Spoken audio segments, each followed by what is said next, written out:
Okay बेटा, तो हमारे पास टॉपिक एक्चुअली मेन हमारा फर्स्ट लॉ ऑफ थर्मोडायनेमिक्स है। हम बिल्कुल बेसिक से सारी चीजें मेरा बेटा स्टार्ट करते हैं। First law of thermodynamics. So मेरे बच्चे, सबसे पहले व्हाट इज कॉल्ड टेम्परेचर।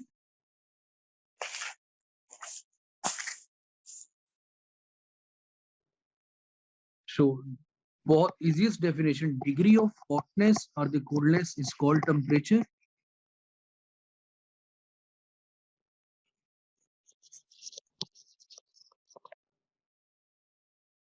या फिर इसे average kinetic energy of molecules भी कहते हैं। Average kinetic energy of molecules.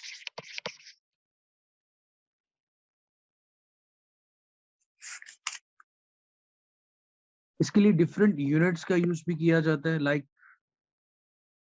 हम केल्विन ऐसे यूनिट ऑफ टेम्परेचर होता है, सेल्सियस में भी हम इसको यूज करते हैं, और फ़ारेनहाइट में जो टेम्परेचर है उसको मेयर किया जाता है, यूज किया जाता है। ये हमारी डेली लाइफ में डिफरेंट यूजेस में आ जाता है। उसके बाद जो दूसरी इंपॉर्टेंट चीज इसमें आती है मेरा बेटा, वो हीट है। और बहुत बेसिक, लाइक हीट के बारे में हम ये कहते हैं, total kinetic energy of a system is called heat.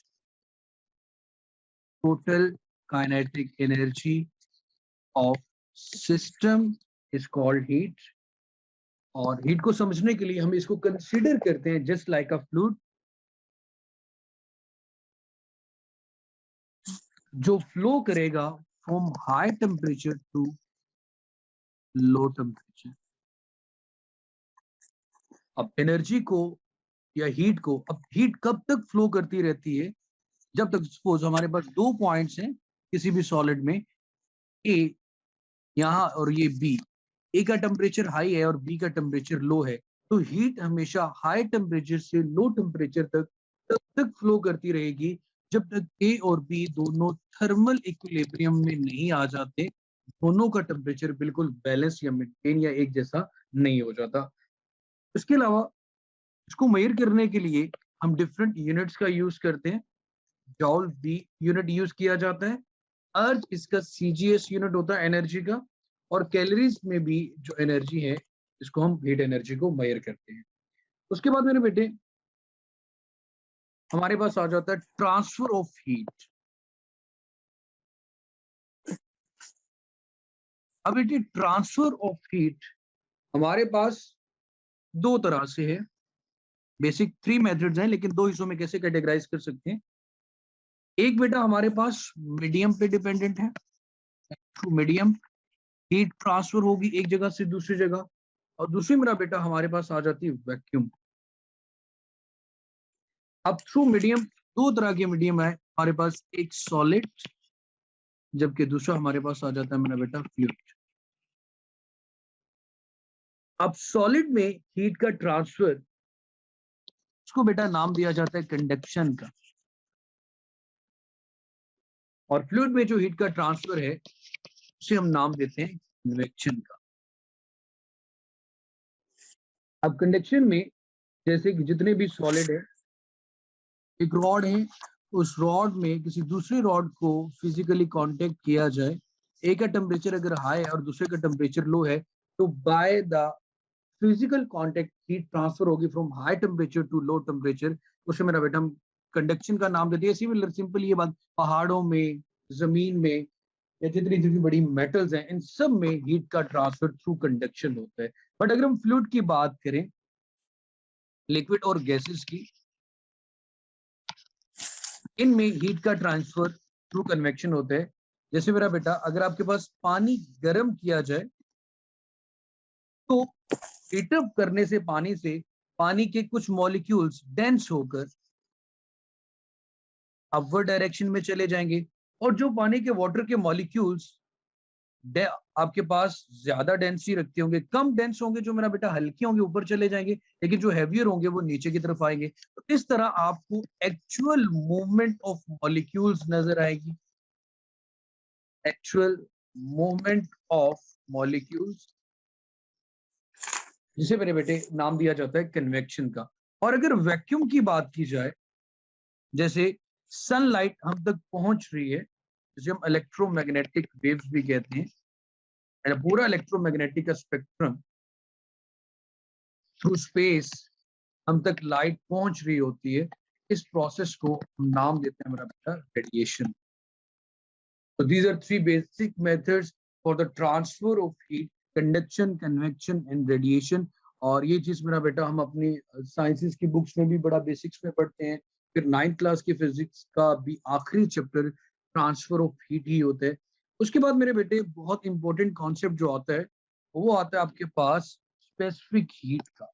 Heat से रेलिवेंट हम बात करने जा रहे हैं, स्पेसिफिक हीट। अब ये भी बड़ा खूबसूरत सा कॉन्सेप्ट है। Specific heat in general, heat required to raise the temperature of unit mass. Heat required to raise the temperature of unit mass. Unit mass mean 1 kg mass.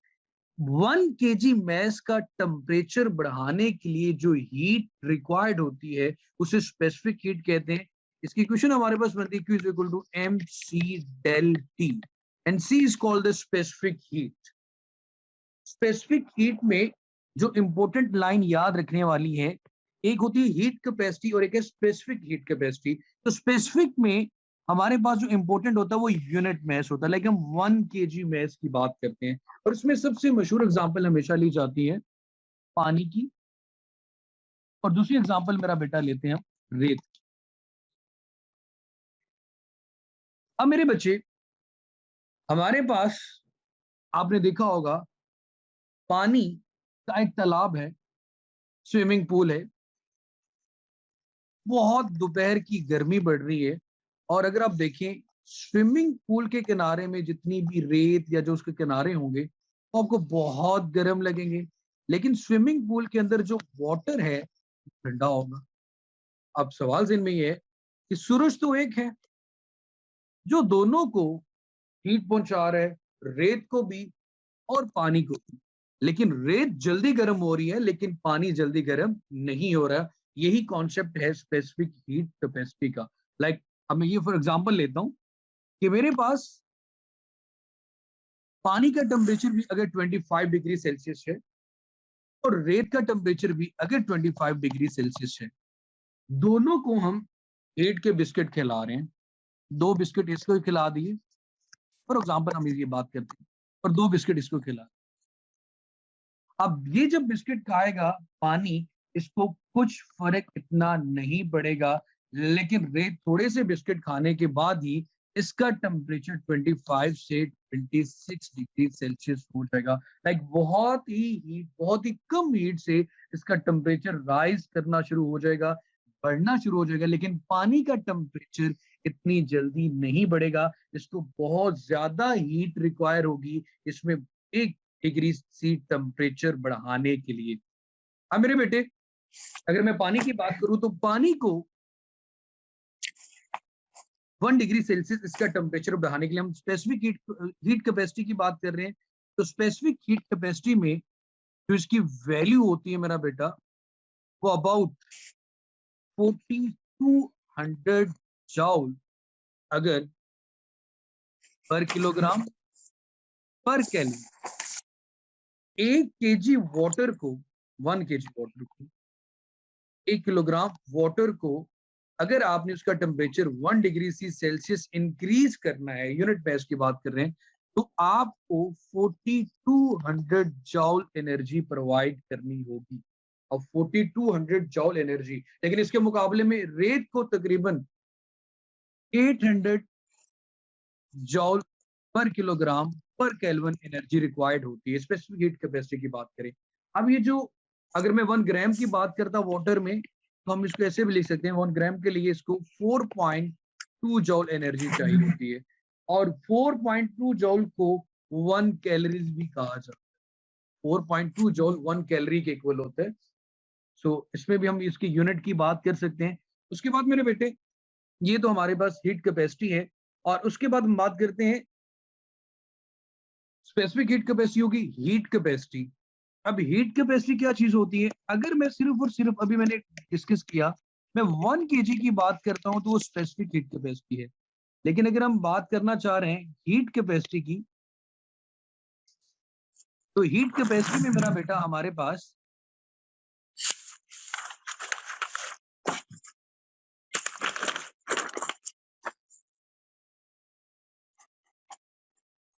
Hello. जी बेटे, heat capacity में wait कीजिएगा।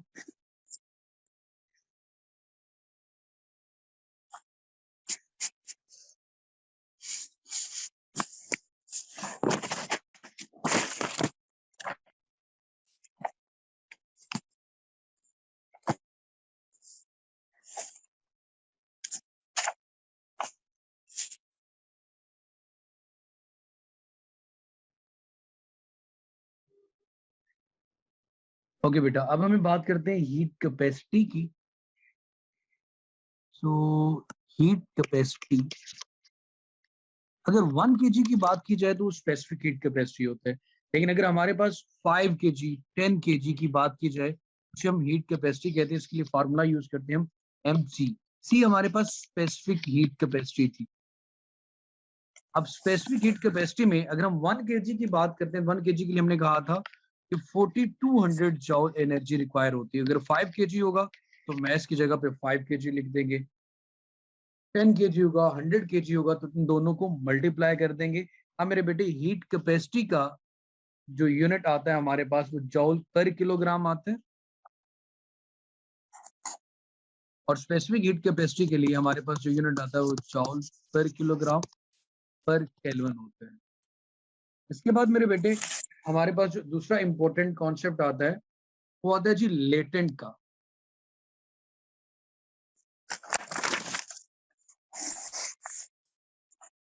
Latent phase को change करना, like आपके पास solid है तो solid से liquid में आना, लिक्विड से गैसियस स्टेट में। तो इसमें हमारे पास मेन एक आ जाता है वेपराइजेशन, लाइक वेपर्स को कंडेंस करके लिक्विड स्टेट में लाना। इसे हम लेटेंट हीट ऑफ वेपराइजेशन कहते हैं। और अगर आप लिक्विड को सॉलिड या सॉलिड को लिक्विड में कन्वर्ट कर रहे हो, उसे हम नाम देते हैं लेटेंट हीट ऑफ फ्यूजन का इज इक्वल टू MLF कह देते हैं। और अगर मेरा बेटा हम बात करते हैं सब्लिमेशन की, तो ये गैसेस से सॉलिड की तरफ अगर बात की जाए, लाइक सॉलिड को डायरेक्ट गैस में कन्वर्ट करना या गैस को डायरेक्ट सॉलिड में कन्वर्ट करना, उसके लिए हम बात करते हैं सब्लिमेशन की। So these are the basic concept about what is called the temperature, how can we transfer the heat। उसके बाद मेरे बेटे हम मूव ऑन करते हैं फर्स्ट लॉ ऑफ थर्मोडायनेमिक्स की तरफ। फर्स्ट लॉ ऑफ थर्मोडायनेमिक्स में कुछ कन्वेंशंस हैं, उनको भी मेरा बेटा सबसे पहले देखते हैं। फर्स्ट लॉ ऑफ थर्मोडायनेमिक्स, जैसे हमारे पास Q heat is equivalent to del U plus W, change in heat work। so हम ये कहते हैं कि अगर सिस्टम की बात की जाए और सिस्टम को अगर आप हीट प्रोवाइड कर रहे हो, हीट दे रहे हो, तो उसको पॉजिटिव लिया जाएगा। और अगर सिस्टम से हीट ली जा रही है तो उसको नेगेटिव कंसिडर करेंगे। इसी तरह मेरा बेटा अगर वर्क की बात की जाए फिजिक्स में, सिस्टम पर अगर तो वो सिस्टम पे पॉजिटिव वर्क किया जा रहा है तो वो तो नेगेटिव होगा, और अगर और अगर सिस्टम सिस्टम से वर्क लिया जा रहा है तो वो हमारे पास पॉजिटिव होगा। बिकॉज हमें ऐसी मशीन चाहिए जिसमें हमें वर्क करना ना पड़े, हम उससे वर्क ले रहे हो। केमिस्ट्री में जरा इससे उलट होता है। P del V हमारा जो वर्क होता है। इसी तरह मेरा बेटा अगर इंटरनल एनर्जी की बात की जाए, सिस्टम की इंटरनल एनर्जी की बात करें, अगर आपके पास इंटरनल एनर्जी की इंक्रीज कर रही है तो उसको हम पॉजिटिव लेंगे। और अगर उसकी इंटरनल एनर्जी डिक्रीज कर रही है तो उसको मेरा बेटा हम नेगेटिव लेंगे। इसी तरह मेरे बेटे इंटरनल एनर्जी की बात करते हैं।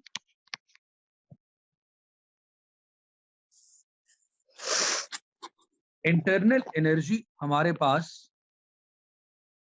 बात की जाएगी। सबसे पहले हम आइडियल गैस की इंटरनल एनर्जी की बात करते हैं और फिर उसके बाद रियल की भी बात करेंगे।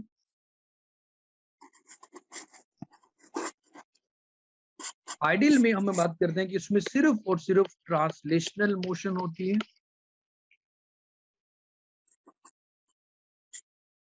और ये सिर्फ और सिर्फ टेम्परेचर डिपेंडेंट होती है।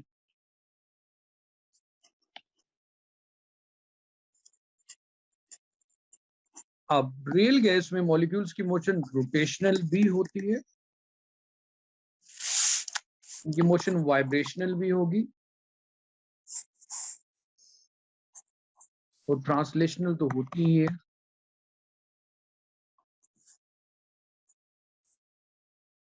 ओके, और ये टेम्परेचर पे भी डिपेंडेंट होती है, प्रेशर पे भी डिपेंडेंट होती है और वॉल्यूम पे भी डिपेंडेंट होती है। और यहाँ पे चेंज इन एनर्जी को डेल यू को आपकी बुक में लिखा is like gravitational potential energy. Change in energy is directly proportional to del u is just like gravitational potential energy। इस बात का मतलब ये बनता है कि ये सिर्फ और सिर्फ इनिशियल और फाइनल पॉइंट पे डिपेंड करती है और किसी पॉइंट पे डिपेंड नहीं करती। मतलब किसी भी पाथ को अडॉप्ट करके आप पहुंचते हैं 1 से 2 या 2 से 1 कैसे भी जाते हैं, लेकिन ये सिर्फ और सिर्फ आपके पास 1 और 2 इनिशियल और फाइनल पॉइंट पे डिपेंड करती है चेंज इन एनर्जी। और इसी तरह मेरा बेटा इसमें जो ग्राफ एक साइक्लिक प्रोसेस आता है प्रेशर और वॉल्यूम के दरमियान, अगर एक साइक्लिक प्रोसेस है कि जहां से स्टार्ट किया वहीं पे वापस आ गए, तो हमने वर्क तो मैकेनिकल में पढ़ा था कि जीरो हो जाता है, लेकिन थर्मोडायनेमिक्स में वर्क साइक्लिक प्रोसेस में जीरो नहीं होता। हाँ, इंटरनल एनर्जी का जो चेंज है वो जीरो होता है। बात का जरा मेरा बेटा ख्याल रखना है। उसके बाद मेरे बेटे फर्स्ट लॉ ऑफ थर्मोडायनेमिक्स में कुछ प्रोसेस मेरा बेटा हम लोग पढ़ते हैं, उसके बारे में जरा डिटेल में बात करते हैं। First law of thermodynamics, slope वगैरह भी कैलकुलेट करते हैं। कुछ डायरेक्ट हमारे पास गिवन होते हैं, एक आइसोथर्मल और एक हमारे पास एडियाबैटिक प्रोसेस होते हैं। हेडिंग्स दे लेते हैं सबसे पहले इनकी, हम प्रोसेस को देखेंगे।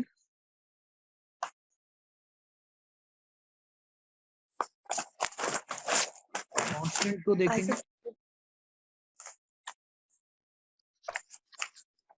फर्स्ट लॉ में क्या चेंज आता है उसकी बात करेंगे। स्टेट इक्वेशन क्या कहती है, उसके बाद उसका ग्राफ भी आता है, ग्राफ के बाद मेरा बेटा स्लोप भी आएगी। जी खत्म हो जाता हमारा। खैर, उसी के बाद हम स्पेसिफिक हीट की बात भी करेंगे। तो सबसे पहले मेरा बेटा अगर हमारे पास प्रोसेस की बात की जाए, आइसोथर्मल प्रोसेस की बात करते हैं। आइसोथर्मल प्रोसेस हमारे पास ऐसा प्रोसेस जिसमें जो चीज कांस्टेंट रहती है वो हमारे पास टेम्परेचर होता है। टेम्परेचर कांस्टेंट रहेगा। इसकी एग्जांपल हमारे पास मेल्टिंग ऑफ आइस और बॉइलिंग वाटर। तो टेम्परेचर कांस्टेंट रहेगा तो फर्स्ट लॉ ऑफ थर्मोडायनेमिक्स की जो इक्वेशन है वो हमारे पास यूं है, Q is equal to L U plus W. अगर कांस्टेंट रहेगा टेम्परेचर तो हमारे पास इंटरनल एनर्जी में कोई चेंज नहीं आएगा, डेल यू जीरो हो जाएगा। जब डेल यू जीरो होगा तो हमारे पास जो Q है वो वर्क के इक्वल आएगा और ये एमसीक्यू से पूछा जाता है। उसके बाद स्टेट इक्वेशन हमारे पास होती है P V is equal to R T. जब आपके पास टेम्परेचर कांस्टेंट आएगा तो P1 V1 is equal to P2 V2, like PV का प्रोडक्ट कांस्टेंट के इक्वल आएगा, यार ये कह सकते हैं बॉयल्स लॉ की फॉर्म आ जाएगी। प्रेशर और वॉल्यूम के दरमियान इनवर्स रिलेशन आएगा। अगर ग्राफ की बात करें तो ग्राफ आपके पास यूं बनेगा, इनवर्स का, प्रेशर और वॉल्यूम का। हाँ, ग्राफ में एक चीज जो इंपॉर्टेंट होती है वो ये होती है कि ग्राफ का एरो देखना होता है।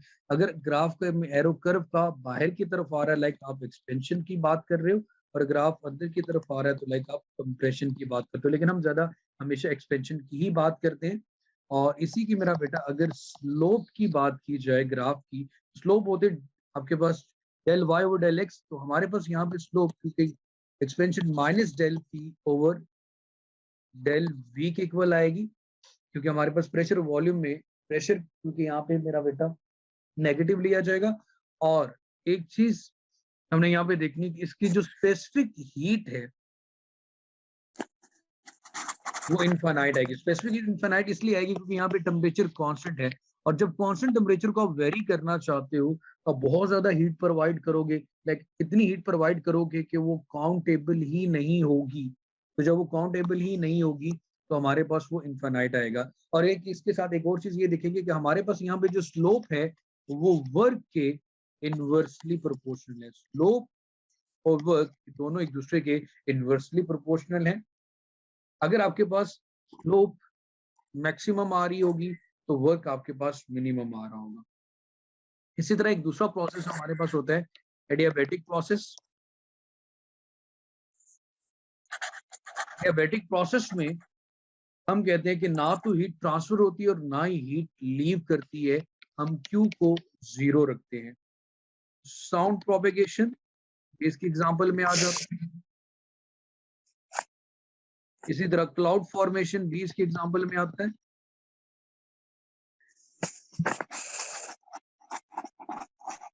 सडन कंप्रेशन और एक्सपेंशन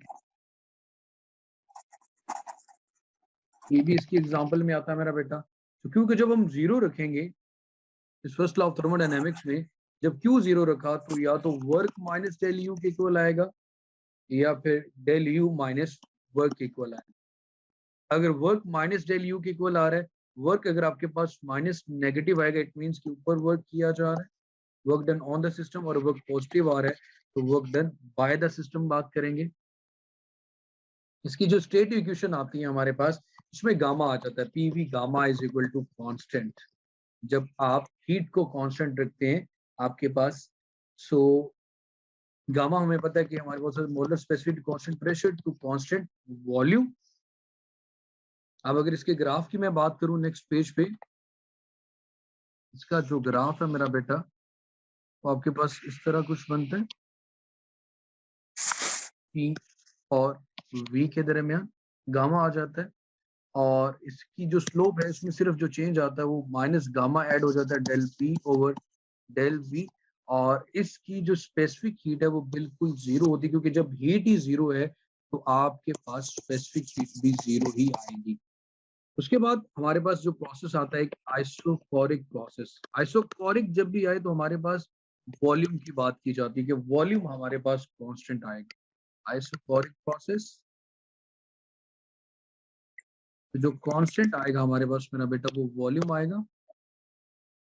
सर एडियाबैटिक प्रोसेस में जो ग्राफ है पी और वी का, तो वो इनवर्स है कि इनवर्स है उनमें मेरा बेटा, उसमें रिलेशन? सिर्फ और सिर्फ एक इस तरह का एक फैक्टर ऐड हो जाता है just because of gamma. Okay sir.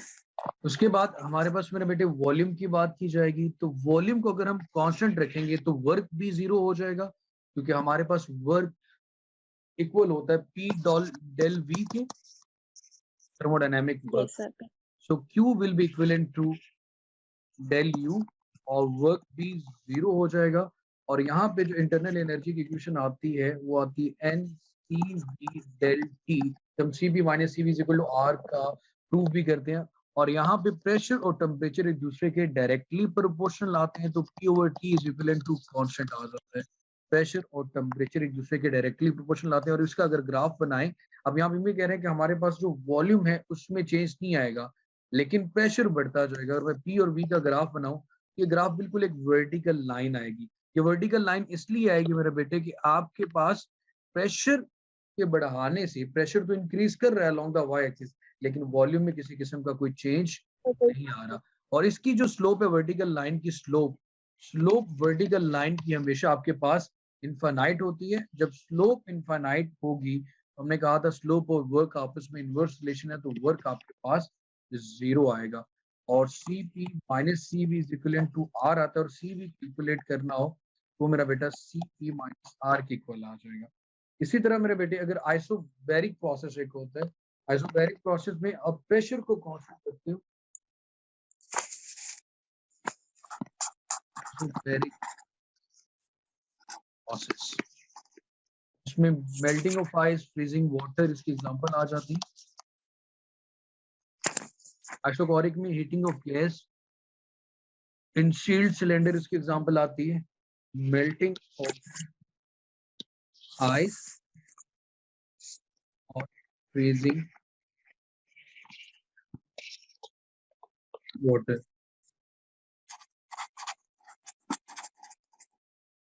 तो मेरा बेटा अब हम बात करते हैं आइसोबैरिक प्रोसेस की। So melting of ice, freezing of water, और इसमें जो चीज कांस्टेंट होती है मेरा बेटा वो प्रेशर होता है। जब प्रेशर को कांस्टेंट रखते हैं तो फिर हमारे पास वॉल्यूम और टेम्परेचर एक दूसरे के डायरेक्टली प्रोपोर्शनल आते हैं, और जो फर्स्ट लॉ ऑफ थर्मोडायनामिक्स की इक्वेशन बनती है हमारे पास बनती है del U plus W. Actually जब प्रेशर को कांस्टेंट रखा जाए तो वही main equation first law of thermodynamics होती है। और यहाँ पे हम मेरा बेटा डेल यू को लिखते हैं M C P del T, और वॉल्यूम और टेम्परेचर दोनों एक दूसरे के डायरेक्टली प्रोपोर्शनल आते हैं। और यहाँ पे अगर इसके ग्राफ की बात की जाए, इसका जो ग्राफ है वो हमारे पास बिल्कुल एक हॉरिजॉन्टल लाइन बनती है जब प्रेशर वॉल्यूम में, कि आपके पास जो वॉल्यूम है वो तो इंक्रीज कर रहा है लेकिन प्रेशर में वर्टिकली किसी किस्म का कोई चेंज नहीं आ रहा, और हॉरिजॉन्टल लाइन की जो स्लोप होती है वो बिल्कुल 0 होती है। और अगर स्लोप 0 आ रही है हमारे पास तो फिर वर्क हमारे पास मैक्सिमम आएगा, और C P is always greater than C V आता है, क्योंकि C P minus C we equal to R होती है। उसके बाद मेरे बेटे कुछ ग्राफ्स हैं, और उन ग्राफ में हम कैलकुलेशन कैसे करते हैं सिर्फ ग्राफ को देखिएगा, और किसी तरह का ग्राफ आ जाए तो वैल्यूज के अकॉर्डिंग उसकी कैलकुलेशन की जा सकती है। Thermodynamic work P del V के इक्वल होता है, और कैसे ग्राफ से वर्क कैलकुलेट किया जा सकता है। जैसे हमारे पास मेरा बेटा कुछ इस तरह का ग्राफ आ सकता है, यहाँ पे P है, यहाँ पे हमारे पास वैल्यू डेल P आ रही है, ये डेल V इक्वल आ रहा है, और ये V है।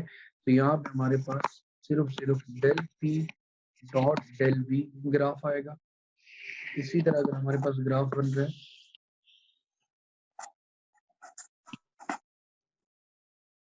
इस तरह का,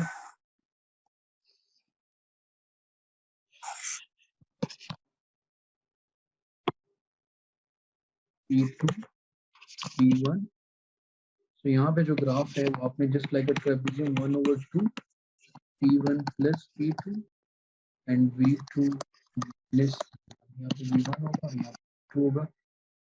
इसी तरह हमारे पास ग्राफ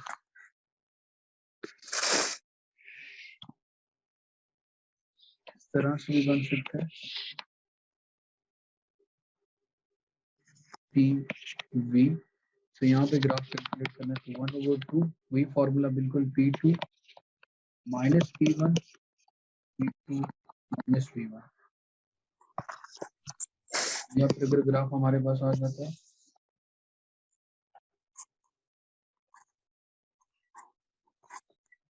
यहाँ PV, तो अब हमारे पास जो graph P2 minus V1, V2 है और V1 है, प्रेशर की एक ही वैल्यू गिवन है।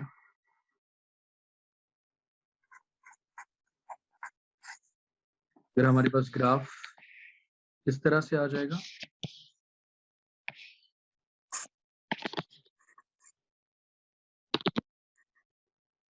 ये हमारे पास आएगा डेल P और del V, P2 minus P1 V2 minus V1। इस तरह से ग्राफ कैलकुलेट किया जा सकता है। अगर आपके पास बिल्कुल एक सर्कल सा बन के आ जाए,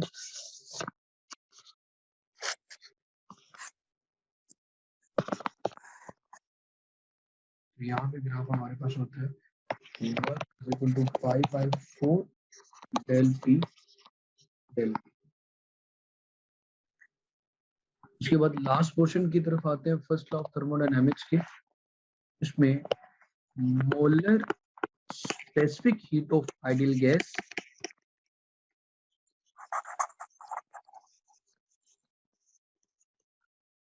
सबसे पहले हमारे पास तीन तरह की गैसेस होती हैं,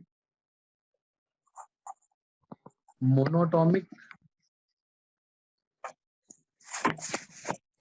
डायटोमिक, पॉलीएटॉमिक।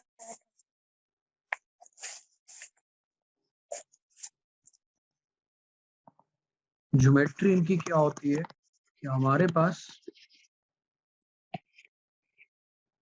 मोनोटॉमिक की ज्योमेट्री ये आ जाती है, डायटोमिक के लिए ये और पॉलीएटॉमिक के लिए जाता है। अब डिग्री ऑफ फ्रीडम क्या है कि कौन सी गैस कितनी डायरेक्शन में ट्रेवल कर सकती है। तो हमारे पास सबसे पहले हम बात करें मेरा बेटा अगर मोनोटॉमिक की, तो ये तीनों तरह की ट्रांसलेशनल मोशन कर सकती है, एक्स एक्सिस के अलोंग भी मूव कर सकती है, वाई के अलोंग भी मूव कर सकती है और जी के अलोंग भी मूव कर सकती है। तो इसके लिए थ्री ट्रांसलेशनल कर देते हैं। जस्ट फॉर इंफॉर्मेशन है, इसका अगला पार्ट जो चीज के साथ रिलेट करता है वो चीज असल में एक्चुअली समझने वाली है। अब इसके बाद इसकी अगर हम मॉलिक्यूल्स की बात करें, थ्री ट्रांसलेशनल है, लेकिन कितनी एनर्जी रिक्वायर्ड होती है हमारे पास 1/2, एक मॉलिक्यूल को, गैस को कितनी एनर्जी रिक्वायर्ड होगी, डेल यू 1/2 RT। सो तीन के लिए अगर तीनों डायरेक्शन में अगर हम बात करें तो 3 मल्टीप्लाई बाय 1/2 इंटू RT आएगा, ये बन जाएगी 3/2 RT। एक मॉलिक्यूल को इतनी एनर्जी रिक्वायर्ड होती है एक डायरेक्शन में मूव करने के लिए, तो तीन डायरेक्शन में जो रिक्वायर्ड है वो 3/2 RT आ जाएगी। इसी तरह अगर हम मेरा बेटा डायटोमिक की बात करें, तो डायटोमिक में हमारे पास तीन ट्रांसलेशनल मोशन तो होंगी कि एक्स वाई जी के अलोंग वो मूव कर सकता है। और दूसरा हमारे पास डायटोमिक मॉलिक्यूल, जो वैसे रियल गैस की अगर बात की जाए तो वो डायटोमिक मॉलिक्यूल होती है। इसमें ये कि अगर ये पॉइंट को मैं फिक्स कर दूं तो आप इस डायरेक्शन में भी रोटेट कर सकते हैं, अगर इस पॉइंट को फिक्स कर दिया जाए तो आप दूसरी डायरेक्शन में भी रोटेट कर सकते हैं। दो रोटेशनल मोशन भी आ जाती है, लाइक टोटल 5 तरह की मोशन डिग्री ऑफ फ्रीडम आ जाती है। तो यहाँ पे अगर आप 5 इंटू 1/2 RT करोगे तो आपके पास बन जाएगा 5/2 RT। ओके, तो हम बात कर रहे थे molar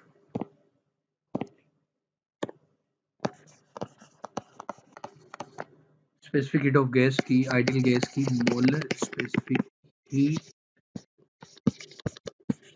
of ideal gas.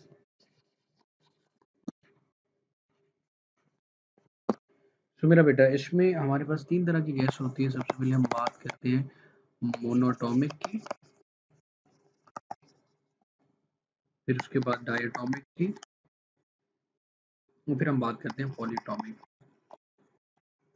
Monoatomic की जो ज्योमेट्री है वो आपके पास कुछ इस तरह से है। डायटोमिक के लिए आप ये यूज कर सकते हैं, पॉलीटॉमिक की जो ज्योमेट्री है वो यूं आ जाती है।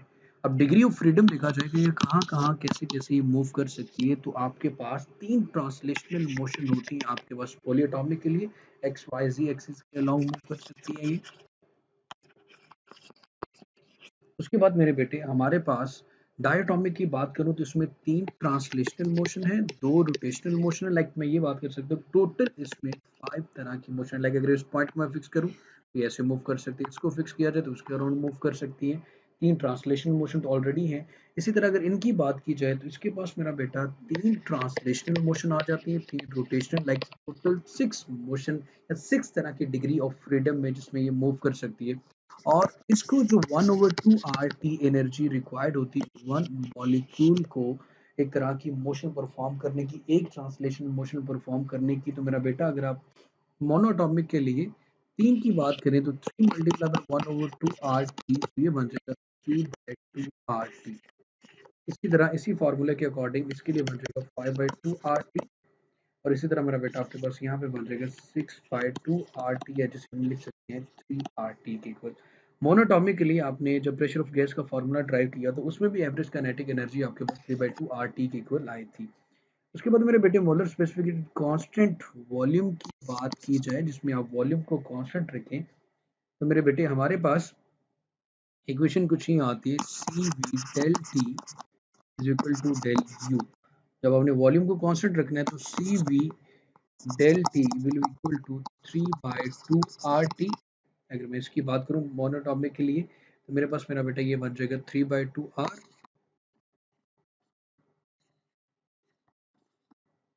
इसी तरह मेरा बेटा अगर बात की जाए इसके लिए आ जाएगा 5/2 R, और इसके लिए हमारे पास आएगा 3R। और बॉयलर स्पेसिफिक कांस्टेंट प्रेशर की बात की जाए तो मेरे बेटे ये बन जाएगी 5/2 R। लाइक इसमें एक ऐड कर देंगे, इसमें एक R ऐड करेंगे तो मेरे बेटे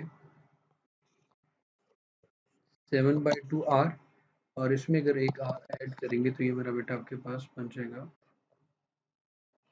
4R के इक्विवेलेंट।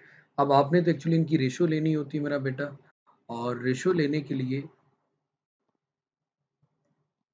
CP ओवर CV की बात करें। सो मेरे बेटे ये इंपॉर्टेंट है। खैर CP और CV की बात करेंगे मोनोटॉमिक के लिए तो आपके पास ये रेशियो आएगी 5/3 इक्वल, जो कि 1.67 आती है मोनो के लिए। डायटोमिक की बात करें, डायटोमिक यही वैल्यू आपके पास 7/5 आती है, 4 होता है। और अगर मेरा बेटा बात की जाए पॉली के लिए तो पॉली एटॉमिक के लिए आप दोनों को डिवाइड करते हैं तो आपके पास आता है 4/3, जो 1.33 होता है। तो ये हमारा मेरा बेटा आज का लेक्चर था। विश यू गुड लक, खुश रहें, आबाद रहें, और इन फार्मूलाज के अकॉर्डिंग यही इन्फॉर्मेशन इंपॉर्टेंट है जो मैंने बिल्कुल आपको अलग करके